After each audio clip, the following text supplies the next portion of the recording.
Ku wa gatanu w'icyumweru gishize ubwo perezida wa Leta Zunze Ubumwe za Amerika Donald Trump yari yicaye muri White House yakiriye inkuru y'incamugongo. Indege ya Leta Zunze Ubumwe za Amerika yo mu bwoko bwa F-15A yari imaze kuraswa na Iran irahanuka. Kuva uwo munota urugendo rwo gutanguranwa kugera ku bapilote babiri bari bayitwaye rwahise rutangira hagati ya Leta Zunze Ubumwe za Amerika na Iran. Donald Trump yahise asobanukirwa neza igiseba Amerika yakwisangamo igihe cyose abapilote ba Amerika baramuka bafashwe na Iran, kubera ko ingibi ntabwo byaba bibaye ubwa mbere. Mu mwaka wa 2007 Iran yafashe abarwanyi b'Abongereza barwanira mu mazi bashingwa kwinjira mu mazi agenzurwa na Iran.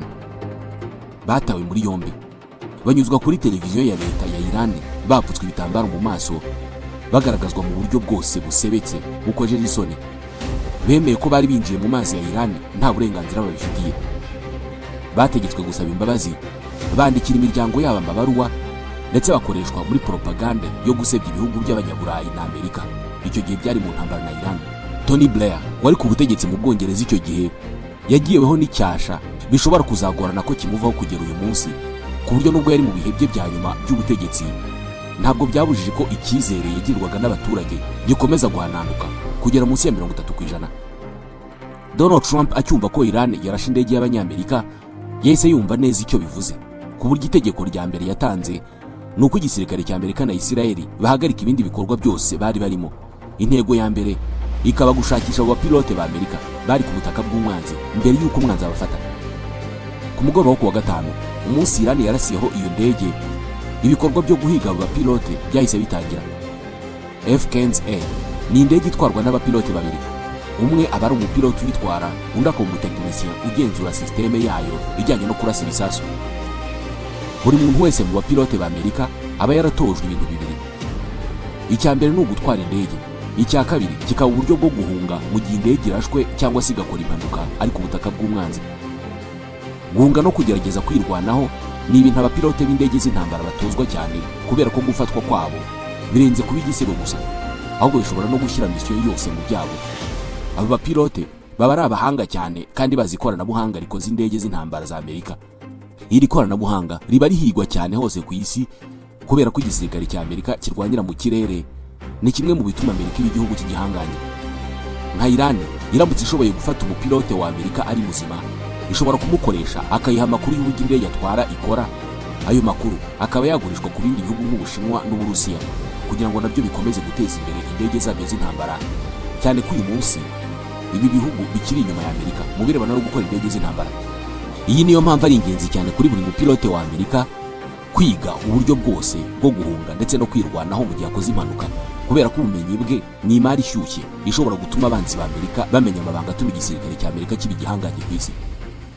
Mu kiganiro giherutse twagarutse ku buryo Iran yateguye umugambi wo kurasa indege za Amerika, umugambi yakoreshejemo systeme yabo y'ubwirinzi izwi cyane nka Majid, systeme nto cyane kandi idakoresha ibyo kohereza signal cyangwa se ibimenyetso nk'uko bigenda ku zindi radar. Nyuma y'uko iyi systeme ikoreshejwe mu kurasa kuri iyi ndege ya F-15A, abapilote bayo bahise bayivamo. Kuyivamo bituruka ku ikoranabuhanga riba riri mu ntebe baba bicayemo. Ikoranabuhanga rituma iyo ndege y'igisirikare cya Amerika iyo ikoze impanuka, iyo ntebe irasimbuka ikava muri ya ndege. Iyi ntebe kandi bifite umutaka ukoreshwa n'abakomando bamanuka mu kirere, parachute.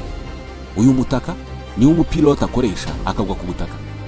Mu gihe ari mu kirere, uyu mupilote aba agomba kugerageza kugera ku butaka vuba na bwangu, cyane cyane iyo ari mu kirere cy'umwanzi, kubera ko aramutse atinze mu kirere bishobora korohereza abanzi kumugwa gitumo. Iyo ageze hasi, urugamba rukomeye nibwo ruba rutangiye. Icya mbere bisaba ko agira amahirwe ntabe yakomeretse, cyangwa se yaba yanakomeretse bikaba byoroheje. Gukoresha iyi ntebe ikura abapilote mu ndege bigira uruhare rukomeye cyane mu kwirinda ko bashobora gupfa ako kanya. Gusa nanone hari ubwo intebe ishobora kugwa nabi umupilote akiriho, cyangwa se umupilote nawe ubwe akagwa nabi mu gihe arimo kumanuka muri wa mutaka. Ikindi ni uko iyi ntebe ihagurukana imbaraga nyinshi irimo kuva mu ndege ijya mu kirere. Ibi bikaba bikunze kugira ingaruka ku mugongo w'umupilote, ku buryo nibura 30% by'abakoresha izi ntebe mu kwitabara bose bagira ibibazo by'umugongo, ku buryo baba batazongera gutwara indege z'igisirikare cya Amerika mu buzima bwabo bwose. Muri make, iyi ntebe iramira ubuzima, ariko ntabwo irinda umupilote gukomereka byoroheje cyangwa se gukomereka cyane. Iyo umupilote ageze ku butaka, niyo haba ari ahantu hari ubukonje bukabije cyangwa se mu bushyuhe bukabije, batterie yacyo iba ishobora kumaramo umuriro iminsi 21 yose, kandi na nyuma yaho kiba gishobora gukomeza gukora nka GPS kigafasha ugifite gukomeza kubona inzira akoresha. Gikoze mu buryo byoroshye cyane kugikoresha, kabone n'ubwo umupilote yaba yambaye gants, cyane ko n'ubundi abapilote ba Amerika baba bambaye gants zabugenewe mu kazi kabo. Ubutumwa umupilote aba ashobora gutanga buri mu byiciro bitatu. Icya mbere ni ukugaragaza niba yakomeretse, cyangwa se niba umwanzi muri hafi, cyangwa se niba ameze neza ku buryo ubushobozi bubonetse yaba yiteguye guhita ahungishwa. Ubu butumwa bwose abutanga nta jambo avuze, ahubwo akoresheje za buto ziba ziri kuri iki cyogajuru. Ikindi gitangaje ni uko mbere yo guhaguruka kibanza gushyirwamo amakuru yose y'ingenzi yerekana uburyo ahantu umupilote agiye gukorera hameze. Yerekana ibigo bya gisirikare bihari, iminara iri hafi aho, imijyi iri hafi, imigezi, imisozi, ubutayu n'andi makuru yose y'ingenzi. By'umwihariko ariko iki cyogajuru kinerekana neza ahantu hatari umwanzi, ni ukuvuga ahantu heza hatakorohera umwanzi kuhagera. Ibi biba bigamije ko umupilote mu gihe yagira impanuka yabona ahantu heza ho kugusha indege mu bice byiswe safe zones. Tugarutse kuri ba bapilote ba F-15E, umupilote akigwa hasi we yahise atangira gutanga ubutumwa bwerekana aho ari. Kubw'amahirwe ntabwo hari habi cyane, kandi ntabwo umwanzi yari amuri hafi. Amerika yahise yohereza indege zijya kumukurayo, zari zirimo A-10 Thunderbolt 2 na kajugujugu nyinshi. Ibi byakozwe ku manywa y'ihangu ku buryo kajugujugu za Amerika zagaragariraga abanya-Iran, ndetse barazirashe cyane. Ebyiri muri zo zagize ikibazo ariko ntizahanuka. Abapilote bazo bagiye kuzirusha muri Kuwait no muri Iraq ku birindiro bya Amerika. Nyuma y'amasaha make umupilote we yari yamaze kurokorwa, ariko umutekinisiye bari kumwe yari akiri muri Iran. Uyu mutekinisiye akigwa hasi yabanje kureba ubutaka aguyeho, asanga nta hantu hari umwanzi. Iyi ndege ikimara kuraswa, Iran yahise itangira kohereza abasirikare benshi bajya mu gace babonaga kajugujugu za Amerika zirimo kwerekezamo. Uyu mutekinisiye kandi ufite ipeti rya colonel yari yakomerekeye muri iraswa, aho yavunitse ku kirenge, ndetse akigwa hasi yabanje guta ubwenge mu gihe kiri hagati y'amasaha 8. Uku guta ubwenge kwatewe n'uko yari yakubise umutwe hasi, ndetse akanagira igikomere ku mutwe. Yari afite kandi ibindi bikomere yatewe no kugwa rwagati mu mabuye. Amahirwe yagize ni uko yaguye mu gace kadatuwe kari mu misozi ya za Gross, ni mu birometero bibarirwa muri 320 uvuye ku nyanja. Mu gihe yari akiryamye muri ayo masaha yose, Abanyamerika ntabwo bari bakabonye aho aherereye neza n'andi makuru arimo uko ameze cyangwa se niba ari hafi y'umwanzi. Nyuma yo kubyuka, uyu mugabo ufite uburambe mu gutwara indege z'intambara yakoze urugendo rw'amaguru rw'ibirometero biri hagati y'10 na 12 ava aho yari yaguye agera muri ya misozi ya za Gross. Umusozi yatoranyije guhungiraho wari ufite ibirometero 2 na metero 100 z'ubutumburuke. Nawe arawuzamuka mbere yo kwisha mu mwobo yasanze hejuru y'uwo musozi. Amaze kugera muri uwo mwobo nibwo noneho yabonye gutanga ubutumwa bw'ahantu ari akoresheje cya cyombo cye. Mu ntoki ze kandi yari afite imbunda nto ya pistole yashoboraga kwifashisha, gusa yageze hejuru y'umusozi yamaze kunanirwa cyane ku buryo yahaza kugira umubona byari bugorane ko yashoboraga kwirwanaho cyangwa se kwiruka agahungira hano. Iyi mpanuka yabaye ku wa gatanu mu masaha y'igitondo. Uyu mugabo abyuka ahagana saa 6 z'amanywa, amara umugoroba wose agenda mbere yo gutanga ubutumwa bwerekana aho aherereye. Ubu butumwa yabutangaga rimwe, ubundi agakuraho icyombo cye. Yirindaga ko inzego z'ubutasi za Iran zishobora kuza kubona ubutumwa bwe cyangwa se sinyali ze maze zikamuta muri yombi. Icyakora nubwo yatanze ubutumwa bw'aho aherereye, ku mugoroba wo ku wa gatandatu ntabwo inzego z'ubutasi za Amerika zahise zibusubiza. Nyuma ngo yaje kuvuga ijambo ati Imana ni nziza. Amerika yabanje gukeka ko ubutumwa irimo kubona burimo guturuka kuri Iran, ahanini kubera ko uyu mupilote yari yatinze gutanga ubutumwa kandi yanabutanga akabutanga rimwe na rimwe. Byaketswe ko kandi ashobora kuba yashimuswe akaba arimo gusabwa kuvuga ayo magambo. Habanje kubaho kumenya neza niba koko uyu nguyu yari wa mupilote Amerika ishaka. Igikorwa cyabaye mu ijoro ryo ku wa gatandatu rishyira ku cyumweru. Gusa mu gushakisha amakuru, abazi uyu mupilote bavuze ko ari umuntu ukijijwe cyane, ku buryo kuvuga ko Imana ari nziza ngo ari ibintu bijyanye n'imyemerere ye. Ku cyumweru mu gitondo, CIA yari yamaze kubona neza ko ubutumwa irimo kwakira ari ubutumwa bw'umupilote wa Amerika. Ihita itanga amakuru ku nzego za Amerika ndetse no kuri Perezida Donald Trump. Muri icyo gitondo kandi, Minisitiri w'Ingabo muri Leta Zunze Ubumwe za Amerika, Pete Hegseth, yabyutse yandika amagambo ku rubuga rwa X yahoze ari Twitter asubiramo ati God is good, nk'amagambo yari yavuzwe n'umupilote nk'ikimenyetso cy'uko yabonetse. Nyuma yo kubona amakuru y'uko uyu mugabo akiri muzima kandi atari mu maboko y'umwanzi, Minisitiri w'Ingabo wa Amerika yirukiye ku biro bya Donald Trump amuha ayo makuru, anamusaba itegeko rya nyuma mbere yo gutangira igitero cyo kumuhiga. Itegeko Donald Trump yamuhaye agira ati tugomba kumucyura. Donald Trump yagombaga kujya gukina golf nk'uko asanzwe abigenza buri weekend. Icyakora bwa mbere muri uyu mwaka uyu mugabo yamaze weekend yose muri White House, aho yari arimo gukurikirana akantu ku kandi uko iyi operasiyo irimo kugenda. Birasa naho yari abizi neza ko Iran iramutse itanze Amerika kugera kuri uyu mupilote, ibintu byari kurushaho kuba bibi cyane kuri Amerika. Hagati aho Israel ikimenya ibyabaye yahise igabanya ibitero irimo kugaba muri Iran, ahubwo itangira gufasha Amerika kubona neza aho abarwanyi b'umutwe wa Islamic Revolutionary Guard Corps baherereye. Iran nayo yari izi ibice uyu mupilote arimo, itangira kubyoherezamo abarwanyi benshi. Igihembo cy'ibihumbi 60 by'amadolari cyari cyashyizweho ku muntu wese ushobora kumubona, yaba ari umurambo cyangwa se ari muzima. Ibi byatumye guhiga uyu mugabo bihinduka ikiraka cya buri muturage wese, maze imisozi barayizamuka indi barayimanuka, buri wese amushakisha. Kera kabaye ya ntebe yari yicayemo, imwe twagarutseho mu kanya, iguruka ikava mu ndege, indege irashweho cyangwa se ikoze impanuka, yaje kuboneka. Bituma abanya-Iran batangira kugota igicu uyu mugabo ashobora kuba yari arimo, baca uruziga rw'aho hantu mu kumushakisha. Uruziga baciye nirwo koko yari arimo, ku buryo iyo Amerika irangara gato uyu mugabo yari gufatwa n'abanya-Iran. Ibi byatumye Amerika ishyiraho ingamba zikomeye, itangira kurasa imihanda igana mu misozi umupilote wayo yari arimo. Uku kurasa imihanda n'ibiraro byerekezayo byarushijeho guha icyizere abanya-Iran, batangira kuzenguruka bagana muri ya misozi, ariko noneho bagenda n'amaguru. Israel niyo yari irimo gukurikirana izi ndege z'ingabo n'abarwanyi ba Iran, igahita iha amakuru Amerika. Amerika yafashe icyemezo cyo gutangira kurasa abasirikare ba Iran bari barimo kwegera hafi aho ngaho. Barimo umusirikare wahegereye cyane, agera muri kilometero 3 gusa uvuye aho uyu mupilote yari yihishe. Ikintu cyose cyajyaga hafi y'aho uyu mupilote yari yihishe cyararaswaga. Hagati aho ni byiza kwibuka ko uyu mupilote yari yavunitse ikirenge, ibyatumaga uko iminota ishira ari nako arushaho gutakaza imbaraga cyane, dore ko yari yanakoze urugendo ruvunanye rugasozwa no kurira umusozi w'ibirometero birenga 2. Amerika imaze kubona ko kurasa abanya-Iran ikoresheje drone bitaza gukunda, yahisemo kwiga andi mayeri. CIA yatangiye gutanga ubutumwa muri Iran, ubutumwa bumeze nk'aho bwizewe, bwerekana ko hari abanyamerika binjiye mu gihugu bafatanyije na maneko za Israel, bakaba bafasha wa mupilote ndetse barimo kumujyana ku bwato bwari butegereje hafi aho ngaho mu nyanja. Ibi byatumye IRGC isa nk'ihindura imikorere, itangira ahubwo gushyira imbaraga mu gusaka imodoka zose zirimo guca mu gace kari hafi y'aho uyu mupilote yaguye. IRGC kandi yanatangiye noneho gucungira hafi ubwato bwose buri hafi y'inkombe zayo, ndetse bumwe burafatwa, ariko biza kugaragara ko bwari ubwato bw'abarobyi bisanzwe.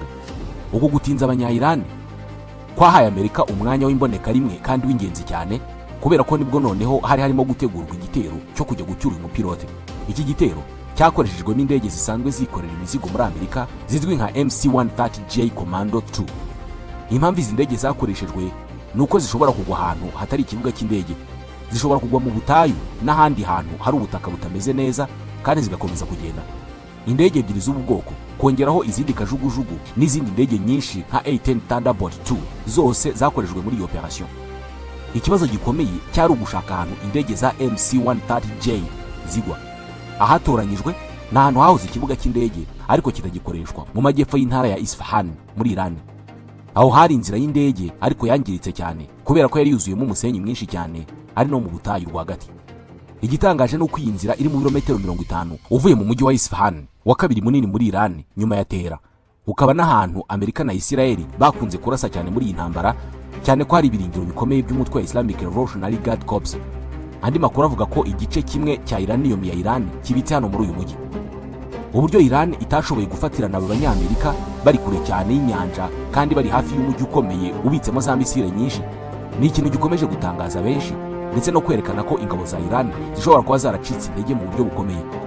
Kuva izi ndege zari buparikwe kugera aho wa mupilote yari yihishe, harimo urugendo rw'ibirometero biri hagati y'ijana na 40 n'ijana na 60. Uru rugendo rwari bukorwe n'indege za kajugujugu zibarirwa mu 10 zari zazanywe muri operation. Abakozi b'inzego za Amerika bose biganjemo abarwanyi kabuhariwe bo mu mutwe wa Navy Seals Team 6 bose bari bahari, abarenga 200 bari muri operation. Aba barwanyi bo mu mutwe wa Navy Seals nibo bagize uruhare mu kwica Osama bin Laden mu 2011. Hagati aho amakuru yose y'uyu mupilote arimo aho ari, ubwoko bw'amaraso ye n'ibindi bimureba byose byari byamaze kumusanga. Icyo Amerika yari itegereje ni uko gusa ijoro rigera ubundi kohereza abasirikare bayo bakajya gutabara mugenzi wabo. Uyu mupilote yakomeje gutanga ubutumwa bw'aho aherereye, ndetse nawe akakira ubutumwa kubera ko icyombo aba afite ntabwo cyohereza ubutumwa gusa, ahubwo gishobora no kubwakira, cyane cyane ubwerekana aho umusirikare wakomeretse aba agomba kwerekeza kugira ngo ahabwe ubutabazi bw'ibanze. Mu ijoro ryo kuwa gatandatu nibwo iyo operasiyo yo kumutabara yakozwe. Indege ebyiri za MC-130J Commando 2 zaguye muri Iran.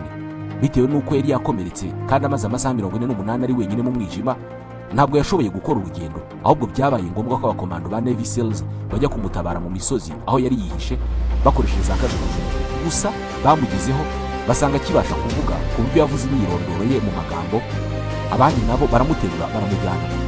Hagati aho abarwanyi ba IRGC bari bamaze kubona ko babeshywe ndetse babonye amakuru y'uko operasiyo yo gutabara umupilote wa Amerika yatangiye.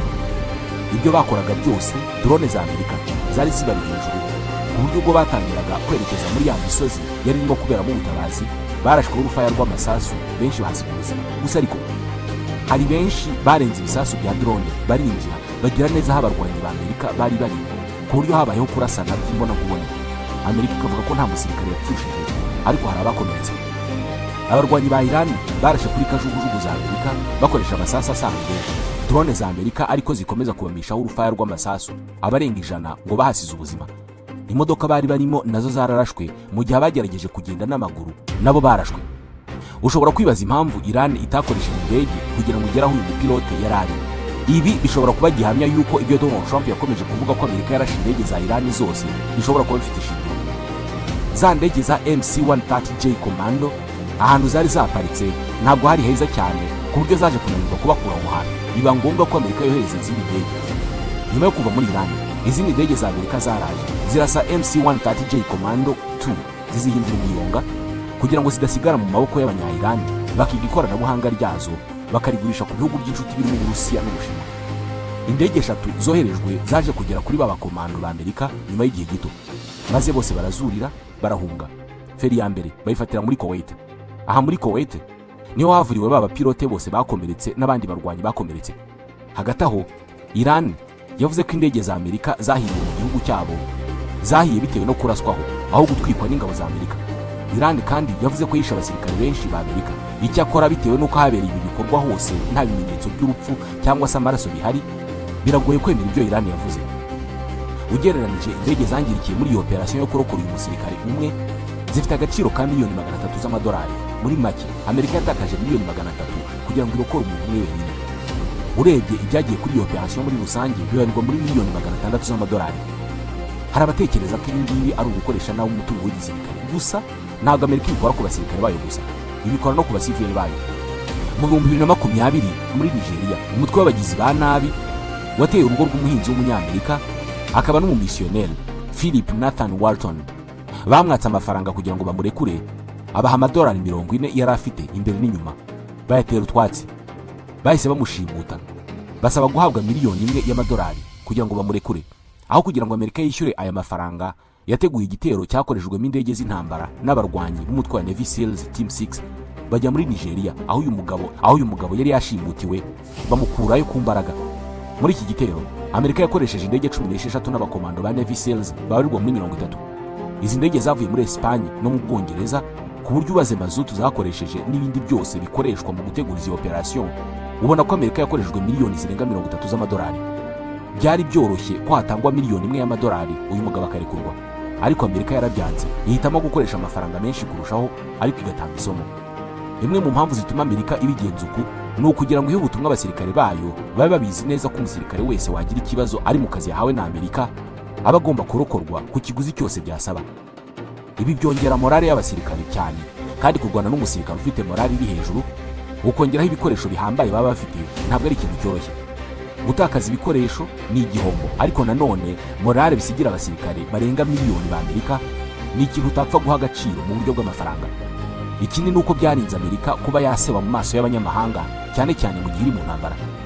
Kuzengurutsa umusirikare wa Amerika anyura kuri televiziyo za Iran yambitswe ibitambaro mu maso ni igisebo cyari gushegesha Donald Trump na Amerika muri rusange. Igisebo ku gihugu ntabwo ari ikintu cyiza. Ibi kandi ni ukongera kwibutsa isi yose ko ingabo za Amerika zishoboye kandi zakora icyo zishaka cyose. Isomo rikomeza gutuma Amerika ihinduka igihugu gitinyika ku rwego mpuzamahanga. Baba bagaragaza ko watuka Amerika ukayisebya uko ubishaka, ariko iyo bigeze ku nyungu zifatika ibi bishobora gutanga byose ariko ikakubabaza. Indi mpamvu ijyanye no kugira ngo Amerika yigisha abantu bose kwirinda gukora ku banyamerika. Leta Zunze Ubumwe za Amerika ni igihugu gifite abantu benshi batagikunda ku isi, kubera imyitwarire yacyo cyateje intambara henshi, ndetse n'uyu munsi benshi ku isi babayeho mu ngaruka z'intambara zatewe na Amerika. Ibi ngibi bikiyongeraho ko Abanyamerika ari bamwe mu bantu bari mu bihugu byinshi ku isi, baba ari abatembera, abimutse ndetse n'abagiye kuhashora imari. Icyakora kubera ko bizwi ko Amerika itajya yihanganira umuntu wese ukora ku muturage wayo, bituma benshi birinda kubahohotera, kabari n'ubwo baba banga politiki ya Amerika. Iyo Amerika iza kuba yishyura buri wese washimuse Umunyamerika, byari kuzarangira bihindutse business, umutwe wose ukeneye amafaranga ukajya wegura intwaro ugashinguta Umunyamerika ubundi ukishyuza. Niyo mpamvu Leta Zunze Ubumwe za Amerika zitishyura kubohoza umuturage wayo, ahubwo zihitamo gushoza intambara. Intambara ni ikintu twese dutinya, n'abayirwana inshuro nyinshi ntabwo aba ari amahitamo yabo ya mbere. Ibi rero bigatuma Abanyamerika batura mu bihugu nka Iraq, bagatembera muri Afghanistan na Libya, n'uyu munsi bakaba bari muri Venezuela, kandi nta muntu ushobora kubakoraho. Ntabwo ari ukumushinguta gusa, ahubwo no kumufunga ntabwo ari ibintu byoroshye, kubera ko kenshi urwego rwa Amerika rushinzwe ububanyi n'amahanga rukurikirana cyane kugira ngo rumenye neza impamvu umuturage wa Amerika yafunzwe. Niyo mpamvu kugira ubwenegihugu bwa Amerika ari kimwe mu bintu biharanirwa cyane n'abantu benshi ku isi. Mu bihugu bya Afurika hari abayobozi mu nzego zo hejuru nko muri za Sena ndetse no mu nteko zishinga amategeko baba bafite ubwenegihugu bwa Amerika. Ibirindiro by'ingabo za Amerika birenga 700 biri hirya no hino ku isi bifite inshingano yo kurinda buri munyamerika wese n'ibikorwa bya Amerika binyanyagiye hirya no hino ku isi. Ibi byose kandi birushaho gutuma Amerika ihinduka igihugu gitinywa, wagitekereza ukumva ko ari igihugu kirusha ibindi byose ubushobozi. Ibi byose bifitanye isano n'ubukungu bukomeye bwa Amerika, kubera ko iki cyizere Amerika igirirwa gituma abantu benshi bayishoramo imari. Ibi bikajyana no gukomeza gukoresha idolari nk'ifaranga ryizewe kurusha andi yose, byose bikarushaho gutuma Amerika iba igihugu gikize. Ubukire bwacyo kikabukoresha cyubaka igisirikare, icyo gisirikare kigakoreshwa mu kubaka igitinyiro, byose hamwe bikavamo ko Amerika ihinduka igihugu cy'igihangange ku isi. Hagati aho kuri uyu wa mbere yitezwe ko Donald Trump ari gutangira ibitero bikomeye cyane byo kurasa ibikorwa remezo bya Iran bitanga ingufu z'amashanyarazi, igikorwa benshi barimo kwemeza ko ari icyaha cy'intambara. Muri Iran baciwe intege cyane n'uburyo Amerika yashoboye gukora operasiyo ebyiri zose ikabasha guhungisha abapilote bayo Iran idashoboye gufatamo n'umwe, ikintu cyababaje benshi mu baturage baganiriye n'ikinyamakuru Fars. Ku ruhande rwa Amerika, iki gitero cyongeye guha Donald Trump icyizere cy'uko ingabo ze zifite ubushobozi budasanzwe, ibishobora kongera amahirwe yo gutangiza intambara yo ku butaka imaze iminsi ivugwa. Ni intambara itavugwaho rumwe kubera ko irimo gushwanisha abasirikare bakuru muri Amerika. Gusa nanone kuri Donald Trump ngo ni intambara y'ingenzi cyane kubera ko niyo yashyira iherezo ku butegetsi bwa Iran mu buryo bugaragara. Ku rundi ruhande, mu gihe intambara itabaho, ngo hashobora gutegurwa izindi operasiyo nk'izi mu minsi iri imbere zigamije ahanini gufasha Amerika kugera ku bubiko bwa uranium ya Iran ibarirwa mu biro bigera kuri 450, ikaba ishobora gutunganywa ikavamo intwaro kirimbuzi zibarirwa muri 11. Icyakora iyi operasiyo yo yabigoranye cyane kubera ko yasaba kubanza guhangana n'abarinzi ba Iran bitandukanye n'ubu, kubera ko aba pilote ntabwo bari mu maboko y'abanya-Iran. Iyi uranium kandi ngo ibitse ahantu hatandukanye ku buryo byasaba operasiyo nyinshi. Abanya-Iran bazarushaho kurakara cyane Donald Trump natangira ibikorwa byo kurasa ku nganda zabo zitunganya amazi, amashanyarazi na petrol, ku buryo bashobora kugora Amerika mu bihe biri imbere igihe yakomeza gutegura operasiyo nk'izi zikomeye. Abanyamerika bo bakomeje kubaza Donald Trump aho yakuye amakuru y'uko Iran itagifite ubwirinzi bwo mu kirere, nyamara irimo gushobora kurasa indege za Amerika zirimo ingiyi ya F-15E. Hari hashize imyaka irenga 20 izi ndege kimwe n'izindi zose zikomeye mu gisirikare cya Amerika zitaraswaho n'umwanzi, ku buryo kuba zitangiye kuraswaho ari ikimenyetso cy'uko Donald Trump ashobora kuba yarakabije kubirebana n'ubuhangange bwa Amerika. Icyakora nanone biragoye kwirengagiza ubu buhangange bwa Amerika kubera ko nk'ubu iki gihugu kiri mu ntambara na Iran, aho abakomando bacyo barimo gukora za operasiyo zidasanzwe nk'izi, mu gihe abahanga b'iki gihugu nabo bari mu isanzure aho bagiye kuzenguruka ukwezi, kandi ubwo habura iminsi mike isi yose ikaba yerekeje amaso kuri Amerika hazabera imikino ya nyuma y'igikombe cy'isi. Ubu buhangange bwa Amerika bwo nta mpaka bukigibwaho. Icyakora uburyo iki gihugu gikoresha ubu buhangange ni ingingo ikomeje kugibwaho impaka, kubera ko iyo kidateje intambara ntabwo gitinya kwirukana abategetsi kidashaka, abandi kikabashyiriraho ibihano bikomeye by'ubukungu, abandi kikabakura mu buriri kikajya kubafungira muri Amerika. Inshuti bakunze mudasiba kutwumva, ikiganiro cyacu nta tugisoreje, naho utaha.